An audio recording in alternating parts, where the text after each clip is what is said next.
Hello there. I had a bit of technical difficulties for a second there, but if you are someone who's traveling from the US overseas, then I've got some info for you. So stay tuned and I'll be right back.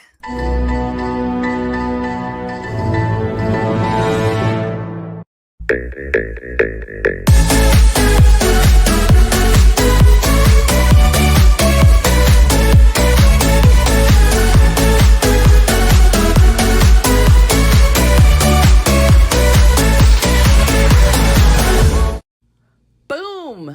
Let's do this. Okay, hey there. I gotta pull up my Google Slides. So while I do that, I'll talk to you for a minute. So if you're traveling outside of the US, you're gonna want to know this stuff, or Canada, because I know I'm a Canadians there too. But TSA, they do have it in some Canadian places, right? Or all over. I don't know. But I know that I went through there when I came back from Vancouver in April. So, by the way, I have a fan on. It's so hot. I'm just so hot. I'm tired of this heat. Okay, so I was looking at all the different things, and last week I talked about all the stuff with the EU and the UK and all the acronyms you can think of, right? So I'm getting ready to travel and I'm looking stuff up, and I thought that I had to get a new power bank, but apparently I didn't. But it's okay because you can travel with two. I'll talk about this because they just have to be in your carry-on. So this is one I love, and it's solar, and it's got all of these attachments. Okay, so I thought, oh no, I've got to buy a new one. So I bought this one, but it's quite a bit smaller, and it doesn't last as long, but that's okay. So I can use this one on the field or for other things, and then I can just take this with me when I'm going places for, not eight hours plus at a time. So I was thinking about that. I was like, dang it, I wish I didn't have to do this because I could send the other one back, but I'm not gonna. So I kind of went down this rabbit hole, right? So there are rules about batteries that you can take on a plane, where you can put them and how powerful they can be. So there are quite a few airport and travel rules that have changed, or that you might just not know about. Okay. So Pam says, I love my power bank. Exactly. You have one of the solar ones too, right? Is yours orange? Yeah, that's a great one. So I was mad, but it is. So I'm going to carry both in my carry-on. This one's like really super lightweight, but this thing, you can attach it to your outside of your bag or whatever. So it's fine,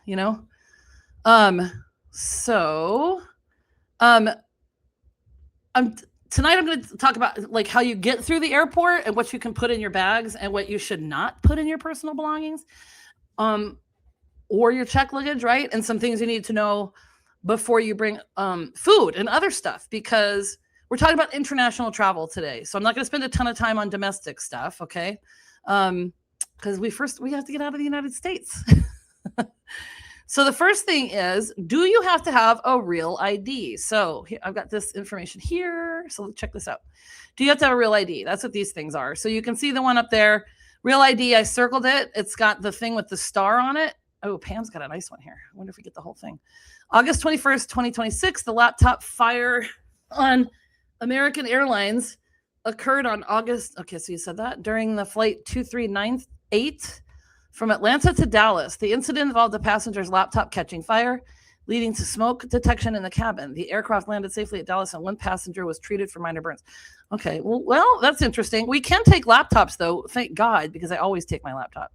So if you look at this picture really quick, the real ID is up in the upper left-hand corner. Okay, so you have to have it. Absolutely, but not exactly. So since May of 2025, we've had to have it, but that doesn't mean that you have to get out and get a real ID driver's license right now. Here, these are all the acceptable identifications. So the real ID is up in the left-hand corner there, or maybe it's the right for you. I don't know. I don't know how to see this on yours because I think it's backward. Then you have to have a U.S. passport. Yeah, it's in the upper left. Okay, good. A passport card, which is like, what is that? It's the thing that's like on right underneath the passport there.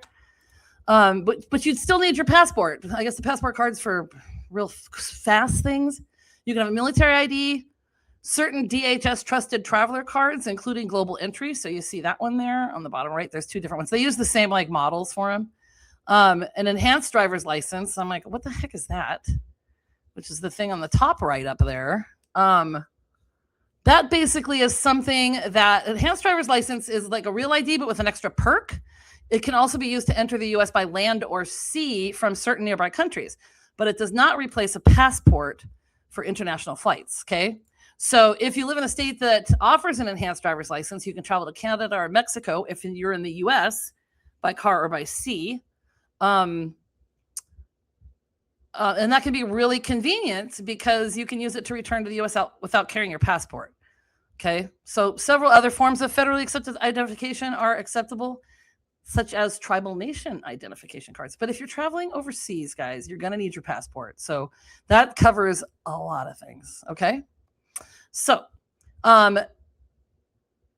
what if you showed up without your acceptable ID? That's the crazy part. Okay. There's a new rule called Confirm ID. So I'll show you that now. Okay. I'll make it bigger so you can see it. Confirm ID right here. I'll put it like this. You can hear me like this. Yeah. Okay. If you don't have an acceptable identification, you have to pay a $45 non-refundable fee and go through an additional identity verification process. It doesn't mean that you hand over $45 and they go, welcome aboard. It also includes a process where they have to interview you and ask you a whole bunch of questions to verify your identity, and you may be subject to additional screening. And they're going to ask you questions like your former addresses and stuff. I have so many. Like, it's hard, right? And the problem with this is that this payment only covers a 10-day period. So if you're traveling internationally, bring your passport. Like I said, I'm traveling it's like 14 days. So that would not cover me. But it wouldn't cover me without my passport. Do you know what I'm saying? So there's just little things, though, okay? You are going to have your real ID, but your passport will cover that, okay? That solves the problem. So here's some good news. Dun, dun, dun. You don't have to take your shoes off anymore. What? This is new. It's from 2025, okay? Most passengers can now leave their shoes on while going through security. Obviously, TSA can still ask you to remove them if additional screening is necessary. So just wear clean socks just in case, because this only applies to TSA checkpoints in the United States. So you're going to want your socks anyway, because if you're going through security in another country, their rules apply there. And they may require you to take your shoes off and take your laptops out and all the other stuff, okay? Now here's this really pretty nifty thing here. These are new CT scanners. Whoa. They look so spacey. They have been installing these newer cameras, and I've seen them already. I don't remember when I saw them, but actually it was a couple of years ago, and they were just kind of coming out. And so they're basically a more sophisticated X-ray system that create 3D images of what's inside your bag. So security officers can like manipulate and rotate that image to get a better look at what's in there. So that's really super cool. And at checkpoints equipped with these, you may be able to leave everything. Like lately, I've been able to leave my laptop and everything there, and it wasn't even a CT scanner. So I think that's pretty great. But here's where it gets confusing, because not every checkpoint has the same equipment. So don't walk into every airport and go, well, Katie told me that I don't have to remove my laptop, because it might not be true. Here's Pam. You can bring disposable booties to. Oh, that's a great idea. Disposable. Okay, I'm gonna start over.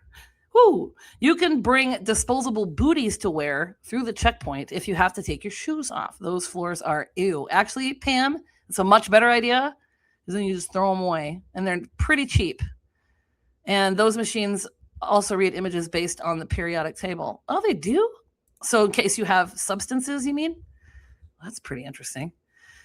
Okay, so it's just going to depend on the equipment that you have at your particular checkpoint, okay? So here's the other one. What about liquids? Well, let's discuss, shall we? Okay, here we go.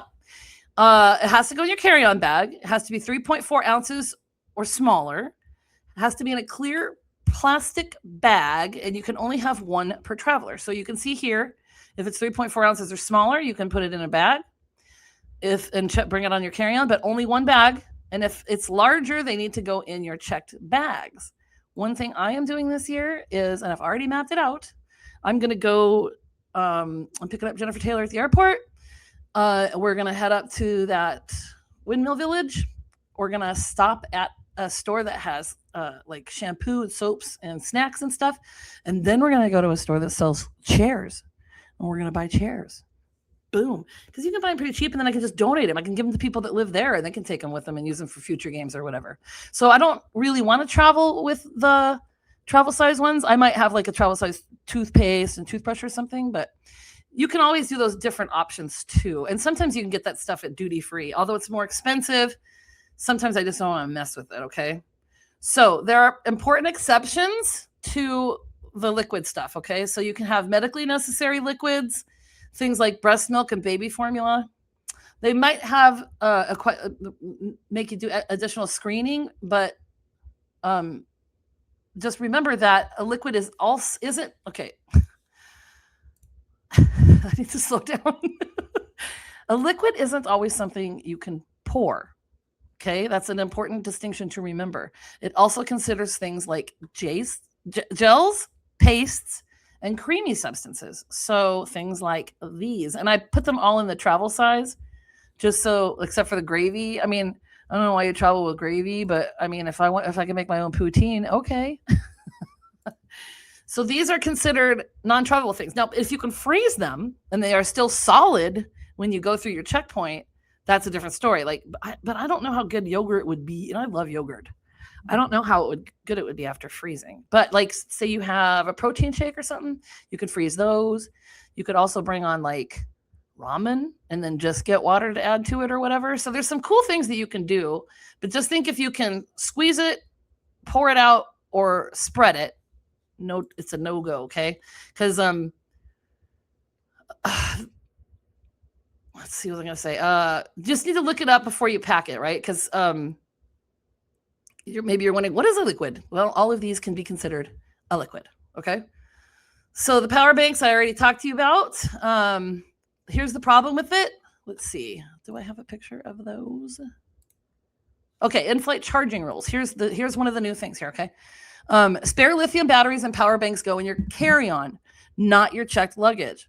And that's because lithium batteries can create a fire hazard. So that's probably what Pam was talking about, because that's maybe what the battery is in your laptop.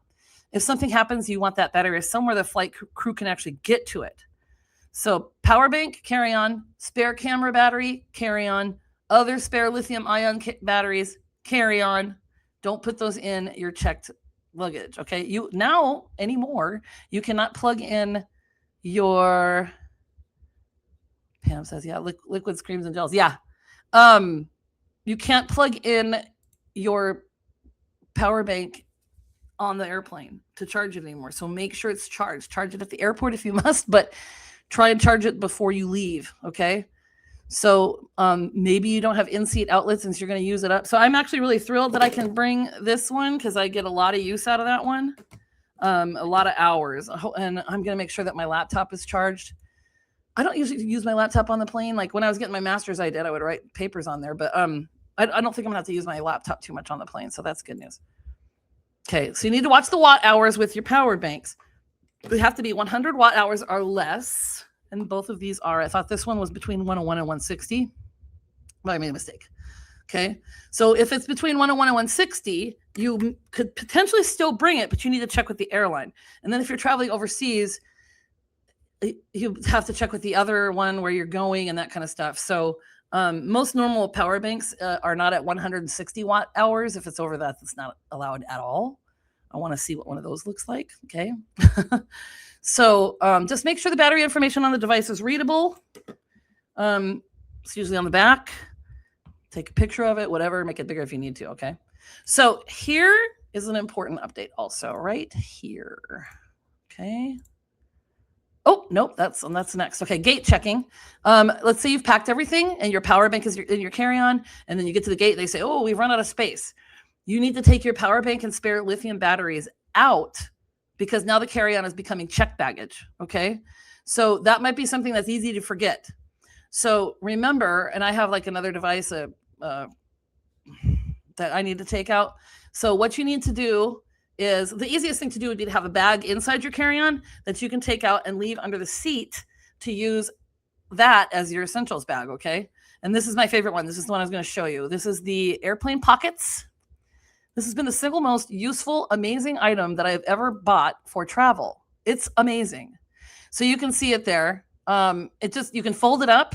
What I do is I stick things inside of it already, and then I fold the thing over it. And what you do is just like you see there, you just put it over the tray table. Sometimes I don't let you put it on when you're taking off, but like basically I get in, I put my phone in there, I put my charger in there, I can put my glasses in there, my phone, like anything else, lipstick, whatever, anything I need, my pills if I need it. So that is like, and first of all, wipe the tray off, but it also is like when you fold it out, then that pocket thing is over the top. So you're not like touching somebody else's stuff. Sure, you're getting the inside of your thing, but that is like such a useful thing. Okay. Here's the other thing. Some suitcases have charging systems or batteries in them, so those will no longer be allowed. So here are some examples, and I'm sure you've seen or maybe you've had them where you can just plug your phone in without taking anything out and charge it. Those will no longer be allowed. Okay. So don't think, oh, yay, my suitcase charges my phone, because you can't remove the battery. Okay. That's the part the airlines care about. So here's another one. I didn't think about this, and I was like, well, who's going to carry these? Well, maybe hairstylists. I don't know. You cannot bring cordless butane curling irons. Because if you own one, you can actually bring it. You can bring one curling iron or flat iron powered by gas or butane. You cannot bring spare gas cartridges. That's why I put that picture in there. So read the label and check the TSA rules. I mean, this is the whole thing, right? And then some of the other things that are allowed that are kind of strange, you can bring gel shoes because they consider those solid, lip balm, solid deodorant, stuff like that. Okay. So you don't need to memorize the 10 million TSA rules they have, and they are always changing. So just please be sure that you're always checking. But I guarantee you that there's something sitting in your house that TSA has written a rule about, and you may not know about it. Okay. So if you're not sure, look up your TSA site. I think I put these on here.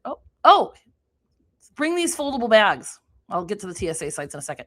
So Trader Joe's, I don't know if they still have these. They had them where you can put them in those little bags. But you can fold those up and make them really small. So if you need, I see your question, Pam, I'll go back to that. If you need, for whatever reason, to put something in there, like, okay, let's just say you have your carry-on and they're going to make you check your bag. You can take the airline pockets. That's what it's called, Pam. I'll go back to it really quick. This is what they look like. Airline pockets. It's amazing. You can get out on Amazon. Okay, so if they make you check your bag, then these will come in handy for you to put those items in that you are taking out of your carry-on anyway, because most of the time you'll have your essentials and things that you want, like I said, like put in the airplane bag, and you'll put your other bag on the top. Okay, so that's what's going to go overhead. So that's one of my favorite packing tips, is to have these guys. They really, really come in handy. I know Pam has them a lot, but it can be extremely useful. Okay. So now international travel, this is where I had this. Okay. Here are the sites right here. I forgot to put those in last week. So I'll put these in for us. This is for me specifically right now, and the people that are going to the Netherlands. Okay. So this is TSA in the United States, and then the other one is Netherlands. Okay. So here we go. Can you bring this through security and onto the airplane? The country you're entering is concerned with, are you allowed to bring it across their border? And those rules could be different. So let's use my trip for an example. There are foods I can bring into the Netherlands there are foods that I can bring from outside the European Union, and those that I can't, right? Commercially packaged, shelf-stable snacks are generally much less problematic, and certain sweets and chocolates are allowed, but you cannot bring, I wonder if I put this in here. I don't know if I made one of these. Oh, yeah. You can't bring meat or dairy. Okay. Most fresh fruits and vegetables and plants are also restricted. And just because TSA lets you board it in Phoenix doesn't mean that Amsterdam is going to say, hey, we welcome you and your ham sandwich. Okay. So just check it out. So I'm keeping it simple. I really typically don't bring food, because I intentionally got an Amex card for Delta just so that I could go to the lounges. And usually if you buy a ticket that is upgraded, you can go to the lounge. So I have a 3.5 hour layover in Detroit. My flight there is pretty great. From here to Detroit is like 3 hours and 43 minutes. And then it's like 7.5 hours from there. So it's going to be great. So the 3.5 hour layover, and I can go to the lounge. I think you can only go for 3 hours, but I'll sit in there, do whatever, eat, do the things, have some sips, right? And I can always buy a snack at the airport. I know it's expensive, but I just don't like to weigh myself down. And they'll feed you, especially on an overnight flight. So just remember that every country has its own customs and agricultural restrictions. So if you're going to Japan, Australia, Mexico, Canada, Germany, anywhere, don't use somebody's Netherlands packing list. So this one is specifically tailored for my trip and for friends that are going. But if you're going anywhere in the EU, you should be okay with this tool. But just make sure you check each country's rule, okay? If you have a connecting flight through another country, pay attention to that too, okay? Sometimes security procedures are not going to be the ones, like I said. Now, remember this rule right here. The 3-check rule, okay? Before you travel internationally, check 3 things. TSA, what can I take through security and on the airplane? Check your airplane. Does my airline have additional restrictions on baggage, batteries, size, weight, or specific items? And then check your destination. What am I actually allowed to bring into that country? Those could be a whole different set of rules. And don't assume that because you've flown with something 20 times before that the rules haven't changed. Okay? So you cannot be secure in things. I mean, things can change the night before you go. You just have to make sure that you keep up to date with it. Okay. So what about medication? Because there's been a lot of talk about that as well. Okay. Ooh, that's a lot of meds right there. So a lot of people have said you can only bring the amount of medication for the days that you're going to be gone. But I went to the Netherlands Customs to see what they said, and that's not what their current guidance says. It says you can bring medication into the Netherlands for your own personal use. Customs may ask you to prove the medication is actually yours, okay? And one way they specify that they recommend doing is getting something called a medical passport. It could be something like this. You could do this yourself and fill it out, right? You can get a medical passport from your doctor or pharmacy. So if you have meds that are really serious meds, then you're going to need to do that. So if you're traveling with several prescriptions, especially medications that aren't immediately obvious, having this documentation from your doctor would be super advantageous, okay? So you don't need to go looking for a medical passport. You can use something like this for vitamins and over-the-counter medications. You can make a list showing what you take in the dosages. It's not the same as official documentation, but like over-the-counter vitamins and stuff, you know what I mean? Vitamin E, omega, whatever, okay? So just check your destination for those. Just remember that some medications are controlled differently. They have something called the Opium Act. Okay, it doesn't think, well, I'm not traveling with opium. It means for certain prescriptions like strong pain medications, sleeping medications, sedatives, and other controlled medications. Okay, so if you take one of those prescriptions, check that specific medication before you travel. Don't assume that because your doctor prescribed it in the US or the United States or that another country will treat it the same. Oh, which reminds me, I will do a reel about this. Pam, you're the only one on here, I think. Maybe I'm not that interesting. But remind me, I want to talk about this certain thing that I bring, because you can't just get over-the-counter like Dayquil or NyQuil and stuff. So I have this certain vitamin that I bring, and it's basically just vitamins and herbs, and it's like natural penicillin. It's amazing. And so if I start to feel sick on a trip, I take that. Pam says you can get your medications bubble packed at the pharmacy as well. It's free of charge. Cool. So that just means it's packed so that you can't access it, or that's awesome. If you do that, then I would suggest you get what's in it too. Like I could take a picture of all the vitamins that are in my carry-on also and show that along with the medication list. I mean, just better safe than sorry, right? Okay. So what would I do before leaving? If you're traveling internationally with prescription medicine, I don't know what I have here. Oh, that's the end of it. Okay, so if you're traveling internationally with prescription medicine, keep it clearly identifiable and have the prescription information available. If you're concerned about a particular medication, check with the government or embassy of the country you're actually visiting. For the Netherlands, I just said, I'll reiterate that customs says a medication passport can be obtained. You may not need it, though. You just need to prove that they're yours, okay? If it's under the Dutch Opium Act, that's when you need to find out whether official documentation is required. So every country is different, okay? The United States might say one thing. The Netherlands might say another. Germany might have another requirement. And even countries within the European Union can have different rules. So don't rely on, hey, my friend traveled with this and nobody cared. Or I saw somebody on Facebook say, you can only take 12 pills. So just go to that government information for the country and then check your actual medication, okay? Because this is something that I would rather spend 5 minutes on looking something up than trying to explain my prescription at customs after an 8-hour flight, right? Agreed? So there is more information on your phone and how to protect that, but I think I'll do some reels on that because there's ways that you can protect yourself, okay? My final thoughts. Hopefully this information has been a little useful. Last week it was kind of crazy, but this is, I think, a little easier to follow. It's just my brain's moving too fast for my mouth. Travel rules are not exciting, but until you're standing at the airport watching someone take something out of your suitcase that you really wanted, right? So, or you're trying to explain a battery to an airline employee, you don't have to memorize everything. Just know where to look. Check TSA, check your airline, check the country you're entering. Read the rules before you pack, okay? And then don't bring a jar of peanut butter. I actually took a jar of peanut butter home from Scotland, but I put it in my checked bag. So have a great night, you guys. Sit Squatch. He loves you. Oh, you know what? I forgot to do this. I didn't do live on the YouTube, so like and subscribe. I think it would make Sit Squatch and his tiny hiney very happy. And Pam, thanks for being my solo person tonight. Okay, I gotta put the banner out. Like I said, as soon as I hit the big time, I'll have somebody running the show for me. Sit Squatch says the journey begins with you, so be good to yourself. And this is me. I love you.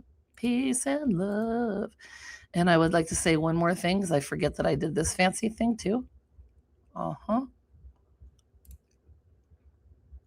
Maybe. Boom. Oh, there we go. Canter with Katie. I know I'm so fancy. Calm down. All right. I got a comment. It's probably Pam. Pam, the only one watching. Hi there, Sit Squatch. Oh yeah, he says hello. You'll be seeing him in the Netherlands as well. I still need to step up my game and post for him. Okay, I'll see you next week, guys, because it'll be the night before I leave. So woohoo!